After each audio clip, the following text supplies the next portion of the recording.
Tallón presenta Tertuliendo. Episodio 7. Integración y manejo de los recursos financieros en la administración pública. Muy buenos días, buenas tardes o buenas noches, sea la hora en la que nos estén escuchando. Sean bienvenidos a este penúltimo episodio de la primera temporada de Administración Pública, episodio 7. Como siempre me acompaña mi querido amigo, mi querido compañero podcastero, Daniel Gutiérrez. ¿Cómo estás el día de hoy? Muy bien, Jonathan, fíjate que no creí que fuéramos a llegar tan lejos. Está muy chido que lo hayamos hecho. Y pues mira, vamos a seguirle dando. Nuestra audiencia va subiendo cada vez más, pues poquito a poquito, ¿no? Pero eso es lo que importa hoy. Efectivamente, hay días en los que la audiencia definitivamente dice: no, este episodio no me gustó y pues no hay reproducciones, muy poquitas, digamos. Pero pues hay otros días en los que sí les gusta y dicen: pues va, este está chido, ¿ok? Así que vamos a continuar con esto. Y pues como hemos visto a lo largo de las unidades anteriores, hemos visto la importancia de cada uno de los aspectos de la administración pública. Los recursos humanos, por ejemplo, forman una parte bastante importante para la organización. Y una de las partes vitales de las organizaciones públicas y pues en general son las áreas de los recursos financieros. Pues para que cualquier organización funcione, amigos, necesita obligatoriamente pues de dinero.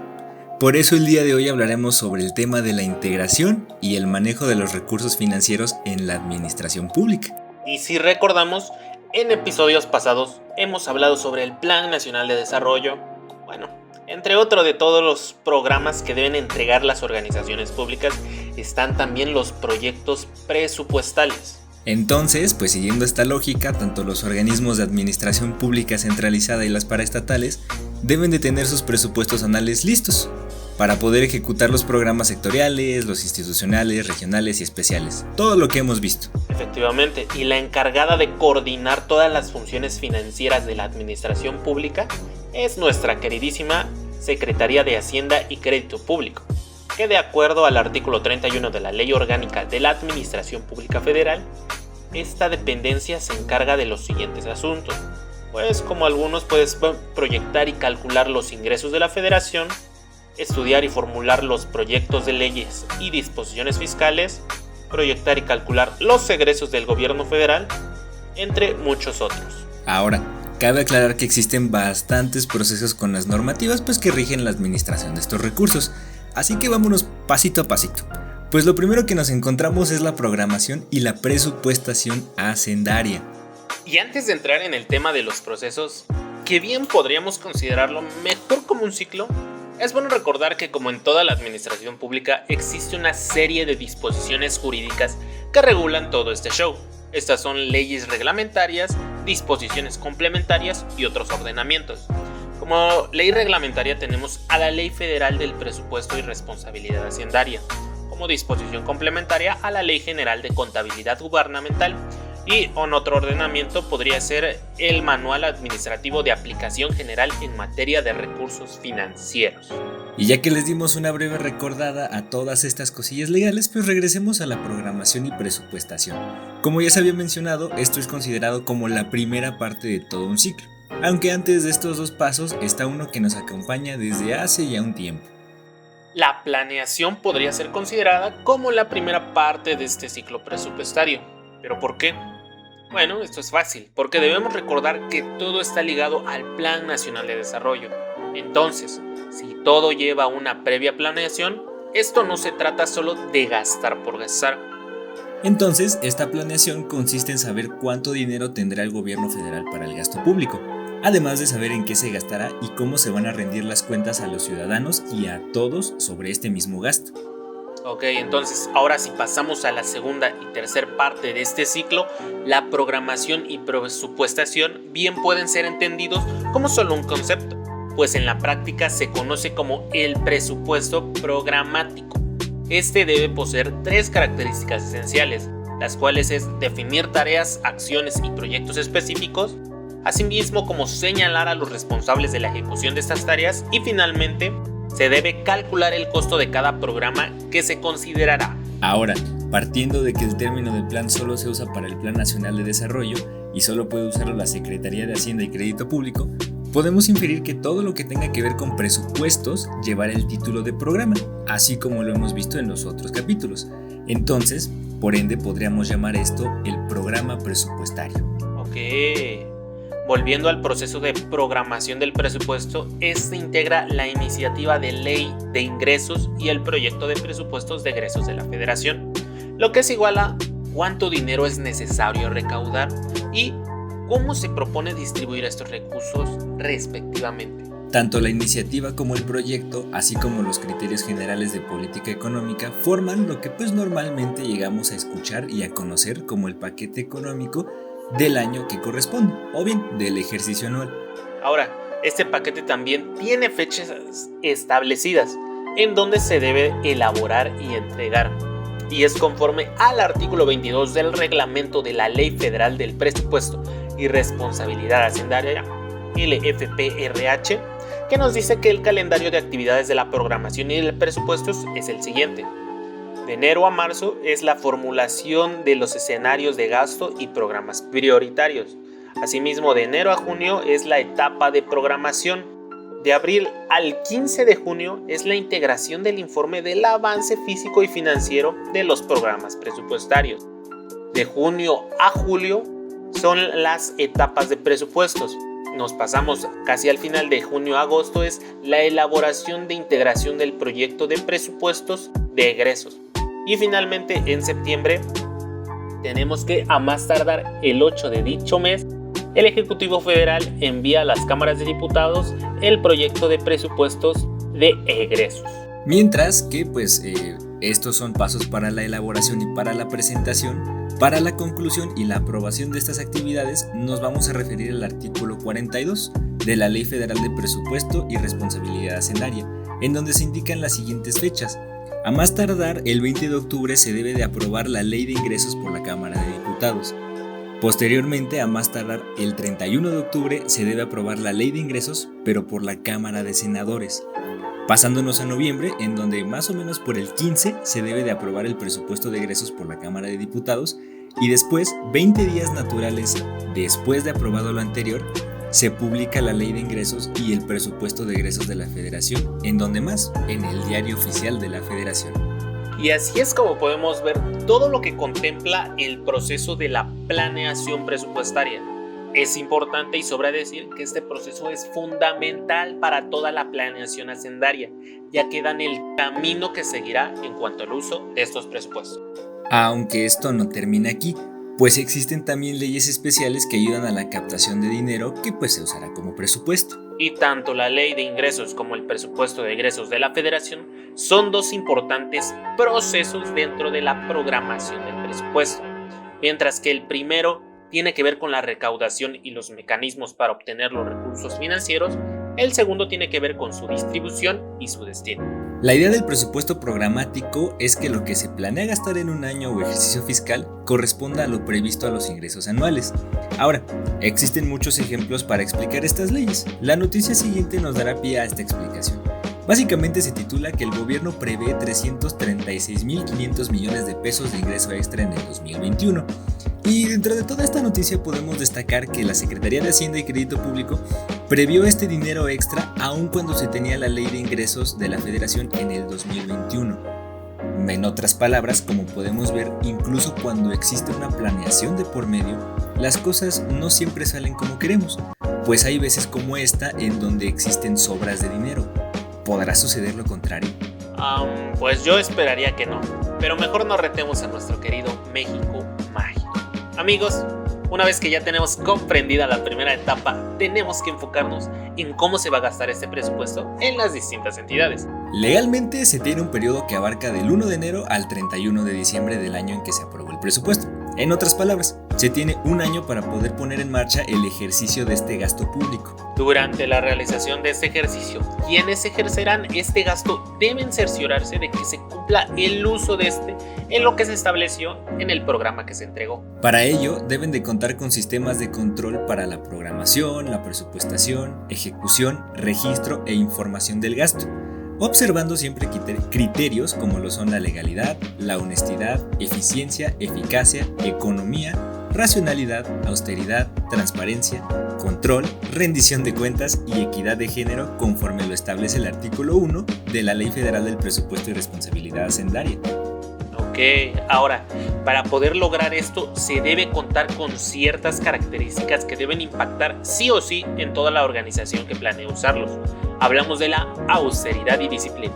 Se tiene entendido que debe de promoverse el uso eficiente de los recursos humanos y materiales, de cuyos ahorros pues deben destinarse o bien reorientarse a actividades secundarias de los mismos programas aprobados en el presupuesto de egresos. Para esto también existe un programa de austeridad, el cual según la Ley Federal de Presupuesto y Responsabilidad Hacendaria, LFPRH, debe ser elaborado y entregado por el presidente. Y este plan debe ser entregado a más tardar el 30 de agosto de su primer año de mandato. Dicho programa debe considerar distintos aspectos como lo son establecer mecanismos para monitorear la evolución de los recursos, promover el uso intensivo de las tecnologías, definir medidas para lograr una buena distribución de recursos, entre muchos otros, amigos. Otras acciones en materia de austeridad y disciplina presupuestaria que contempla esta ley para los ejecutores de gasto son las contrataciones de prestación de servicios de asesoría, el desarrollo de congresos, convenciones, exposiciones u otro tipo de eventos, la adquisición de unidades vehiculares, la racionalización del gasto de los servicios de telefonía, entre otros. Así podemos ver que los lineamientos y características están más que mejor estipuladas. Esto se hace con el fin de que cualquier individuo que participe o bien que quiera participar en estos procesos tenga una clara visión de lo que se debe de hacer con algo tan importante como lo es el presupuesto. Ahora, después de esto, algunos se preguntarán qué pasa con los recursos que se destinan en beneficio o en pro de la sociedad. Bueno, pues esto se da a través de los subsidios, las transferencias y las donaciones. Pero antes hay que definirlos. Por supuesto que sí, y de acuerdo con el artículo 2 de la Ley Federal de Presupuestos y Responsabilidad Hacendaria, se entiende por subsidio las asignaciones de recursos federales previstas en el presupuesto de egresos, que a través de las dependencias y entidades se otorgan a diferentes sectores de la sociedad, o a las entidades federativas, o bien a los municipios. ¿Para qué? Para fomentar el desarrollo de actividades sociales o bien económicas de interés general. Por otro lado tenemos a las transferencias, las cuales son asignaciones de recursos federales previstas en los presupuestos de las dependencias, destinadas a las entidades bajo su coordinación sectorial o, en su caso, a los órganos administrativos desconcentrados, a fin de sufragar los gastos de operación y de capital, incluyendo el déficit de operación y los gastos de administración asociados al otorgamiento de subsidios, así como la asignación para el apoyo de programas de las entidades vinculados con operaciones de inversión financiera o para el pago de intereses, comisiones y gastos, derivado de créditos contratados en moneda nacional o extranjera. Y para el último término, y para que se nos despierten un poquito, las donaciones no lo define tal cual la ley. Sin embargo, podemos tomar la definición que establece el glosario de términos más usuales en la administración pública, en donde nos dice que el contrato mediante el cual una persona transfiere a la otra gratuitamente una parte o la totalidad de sus bienes presentes es considerado como una donación. También la donación puede ser el traslado de recursos que se conceden a instituciones sin fines de lucro, para organismos descentralizados y fideicomisos que proporcionan servicios sociales y comunales, para estimular actividades educativas, hospitalarias, científicas o bien culturales. Venga, de interés general a fin de cuentas. Ahora bien, muchos se estarán preguntando ¿cómo es que se le hace para otorgar un subsidio? Y bueno, esto se responde con el artículo 75 de la Ley Federal Presupuestaria de Recursos Hacendarios, o ¿cómo era, Daniel? ¿Recuerdas? Sí, claro, creo que Ley Federal de Presupuestos y no sé qué es la R, Hacendarios. Eso. Responsabilidad hacendaria, ya lo vi. No, es que también me pongo un jaque y no puedo quedar de yo así nada más. Ahora, esto nos dice que se debe de identificar con precisión a la población objetivo.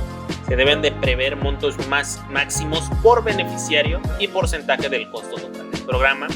Procurar que el mecanismo de distribución, operación y administración otorgue acceso equitativo a todos los grupos sociales, entre muchos otros. Al final podemos decir que se debe reportar su ejercicio en los informes trimestrales. Y ahora, bueno, pues algunos de los subsidios que encontramos son los que se tienen, por ejemplo, en el metro de la Ciudad de México o bien en la gasolina en todo el país. En estos casos, pues podemos poner, por ejemplo, estas noticias, amigos. Y es que la primera de ellas nos dice que el metro de la Ciudad de México, durante toda la pandemia de COVID-19, pues perdió alrededor de unos 3.074 millones de pesos, lo que es bastante.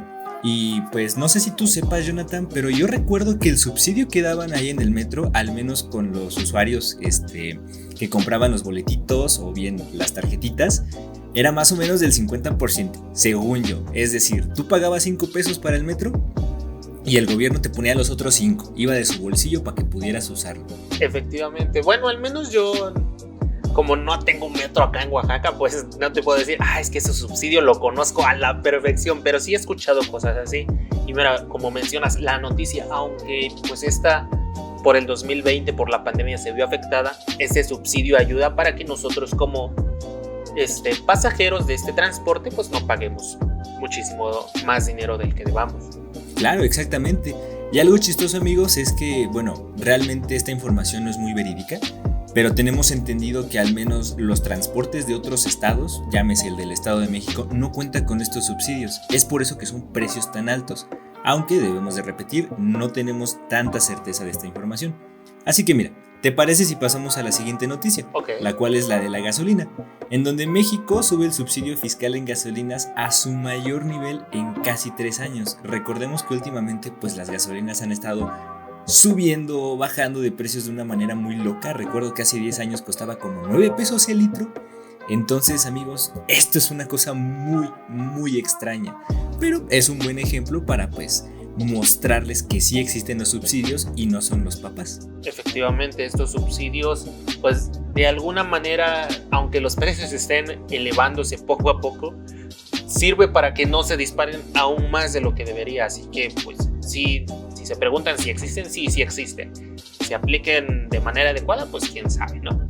Pero bueno, claro está que estos programas se deben sujetar a reglas de operación y dichas reglas pues se deben establecer en algún artículo, y este artículo es el 77, en el cual se habla de los lineamientos, metodologías, procedimientos, manuales, formatos, modelos de convenio, convocatorias y pues otros de cualquier naturaleza análoga. Y en el mismo artículo se enuncian sus elementos específicos, los cuales son los criterios de selección, mecanismos de selección y asignación, en establecer los casos o supuestos que dan derecho a realizar el trámite, determinar las formas, entre muchos otros. Al final podemos decir que se debe especificar las unidades administrativas ante quienes se realizará el trámite o en su caso si hay algún mecanismo alterno. Exacto. Ahora, si nos pasamos a los donativos, los poderes legislativo y judicial, así como las dependencias y entidades, pueden otorgarlos, siempre que realicen lo establecido en el artículo 80 de esta misma ley, el cual nos dice que pues se debe de contar con recursos aprobados por la Cámara de Diputados, se debe de corroborar que los donativos no se encuentren integrados en algún otro padrón y que pues los informes trimestrales deben de incluir las erogaciones con cargo a la partida de estos mismos gastos. Y para los donativos las reglas de operación son un poco más laxas que para con los subsidios. Eso quiere decir que son un poquito más flojas o no tan rígidas. De acuerdo al artículo 183A del reglamento de la Ley Federal del Presupuesto y Reglamentación Hacendaria, el FPRH, mejor digámoslo así, ¿no? El proyecto que presenta el beneficiario y que justifica la utilidad social del donativo debe incluir los siguientes elementos. Tales elementos son objetivos específicos que se pretenden alcanzar, plazos en el que se deben observar la aplicación de estos recursos, el esquema que se utiliza para comprobar las actividades realizadas y finalmente, una vez determinado el otorgamiento del donativo, este se debe formalizar mediante un instrumento jurídico celebrado entre el ejecutor del gasto y el beneficiario, o bien un contrato, podría ser. Ahora, para los beneficios según el artículo 183 del reglamento que la Ley Federal del Presupuesto y Responsabilidad Hacendaria, ya me los aprendí, amigos, ya me lo aprendí, pues deben de cumplir con los siguientes puntos, amigos. Entre ellos está, por ejemplo, el aplicar los recursos federales otorgados como donativos de la Federación al cumplimiento de los objetivos a realizar. También está, por ejemplo, abrir y mantener una cuenta o subcuenta bancaria específica, proporcionar información que para efectos de control, vigilancia y fiscalización regularan la Secretaría de Hacienda y Crédito Público, y pues restituir los recursos recibidos como donativos y los rendimientos obtenidos. Bueno, por último, para pasar a las transferencias conforme lo marca la normativa aplicable en la materia, esto pues si quieren ahondar un poco más, se hablará en el siguiente episodio, así que ténganos paciencia. Las dependencias y entidades deben hacer pública a través de sus respectivas páginas de internet la relación de los beneficiarios, de los donativos, los montos otorgados y las actividades a las cuales se destinaron. Y como toda empresa u organización, el gobierno también debe de llevar un control de información para emitir información financiera. Y esto lo hace a través de la contabilidad gubernamental, la cual se basa en la Ley General de Contabilidad Gubernamental, o bien amigos, la LGCG. Recuérdenlo bien. Pero pues para hablar sobre estos temas, nos vamos a ir a nuestra queridísima sección de Preguntando y Chismeando. Y por favor, dale compañero, empezamos. Una disculpa amigos, empezamos con la primer pregunta que nos hace @John, porque tiene muchas N's, y él nos pregunta pues ¿para quién es obligatoria la LGCG? Ok, bueno, esta ley es obligatoria para los entes públicos, es decir, para los poderes ejecutivo, legislativo y judicial de la federación. Ahora, pasando a la siguiente pregunta, nos dice @tamara.inu. ¿Qué es la contabilidad gubernamental? Bueno, Tamara, básicamente y según el artículo 4 de la Ley General de Contabilidad Gubernamental, es una técnica que sustenta los sistemas de contabilidad gubernamental y que se utiliza para el registro de las transacciones que llevan a cabo los entes públicos, expresada en términos monetarios, captando diversos eventos económicos identificables y cuantificables que afecten los bienes, inversiones, obligaciones y pasivos, así como el propio patrimonio, con el fin de generar información financiera que facilite la toma de decisiones y además que sea un apoyo confiable en la administración de los recursos públicos. En otras palabras, y como lo señala el artículo 2 de la misma LGCG, la contabilidad gubernamental facilita el registro y la fiscalización de los activos, de los pasivos, de los ingresos y de los gastos y pues en general. Contribuye a medir la eficacia, la economía y la eficiencia del gasto e ingresos públicos, la administración de la deuda pública, incluyendo las obligaciones contingentes y el patrimonio del Estado. Y ahí no acaba todo amigos, pues @leti_n.n nos dice que ella recuerda haber escuchado sobre un tal CONAC. Y recuerda que estaba ligado a todo esto, pero pues no se acuerda muy bien. Vamos a ayudarla a recordar. Por supuesto que sí. Mira, este se refiere al Consejo Nacional de Armonización Contable, CONAC. ¿Y a qué se refieren? ¿Qué es esto? ¿Qué es armonización contable? ¿Qué es? Bueno, pues es un órgano que, como su nombre lo indica, realiza funciones rectoras de armonización de acuerdo al artículo 6 de la LGCG, que en palabras o dicho artículo, como lo diría el CONAC, es el órgano de coordinación para la armonización de la contabilidad gubernamental y que tiene por objeto la emisión de normas contables, lineamientos para la generación de información financiera que aplicarán los entes públicos. Algo así como las NIF, normas de información financiera. Claro, qué bonitas normas, ¿no? Librotes, señores librotes. Y mira, para la siguiente pregunta, pues va muy relacionado con esto, porque @evenkate nos dice que cuáles son los objetivos del CONAC.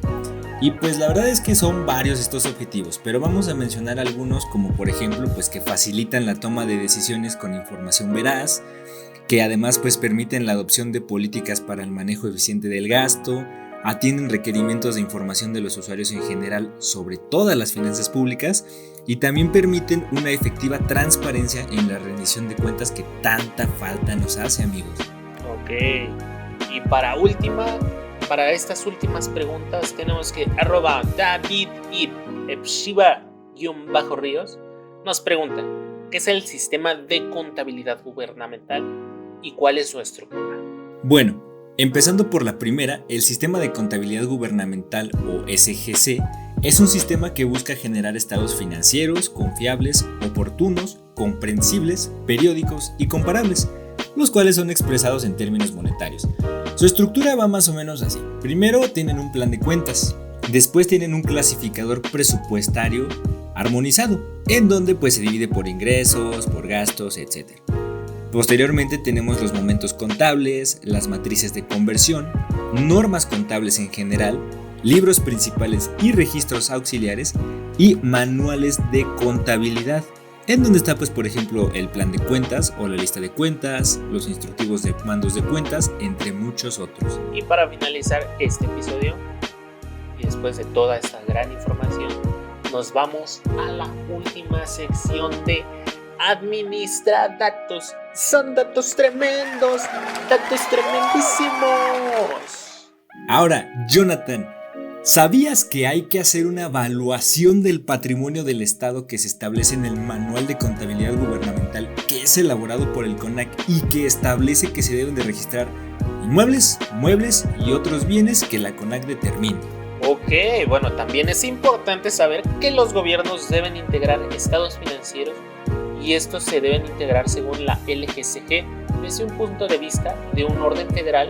Deben contener información contable, información presupuestaria, información programática e información complementaria.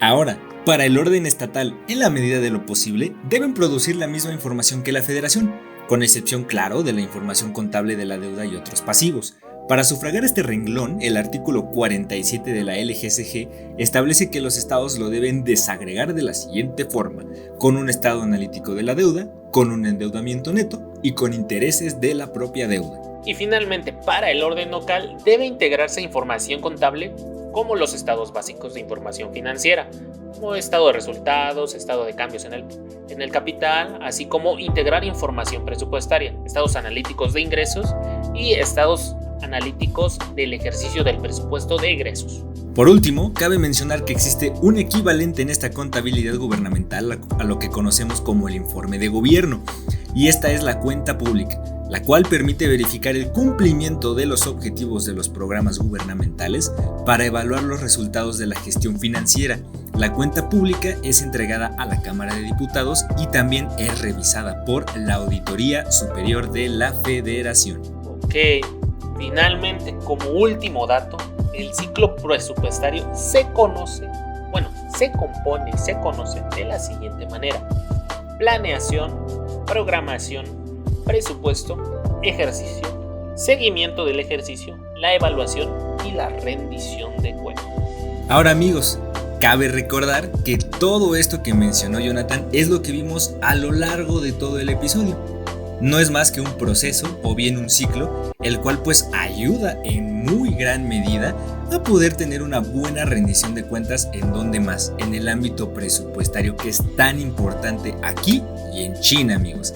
Y es así como podemos llegar al final de este episodio, pues bastante llenito de información, pero también muy interesante, ¿no crees, Jonathan?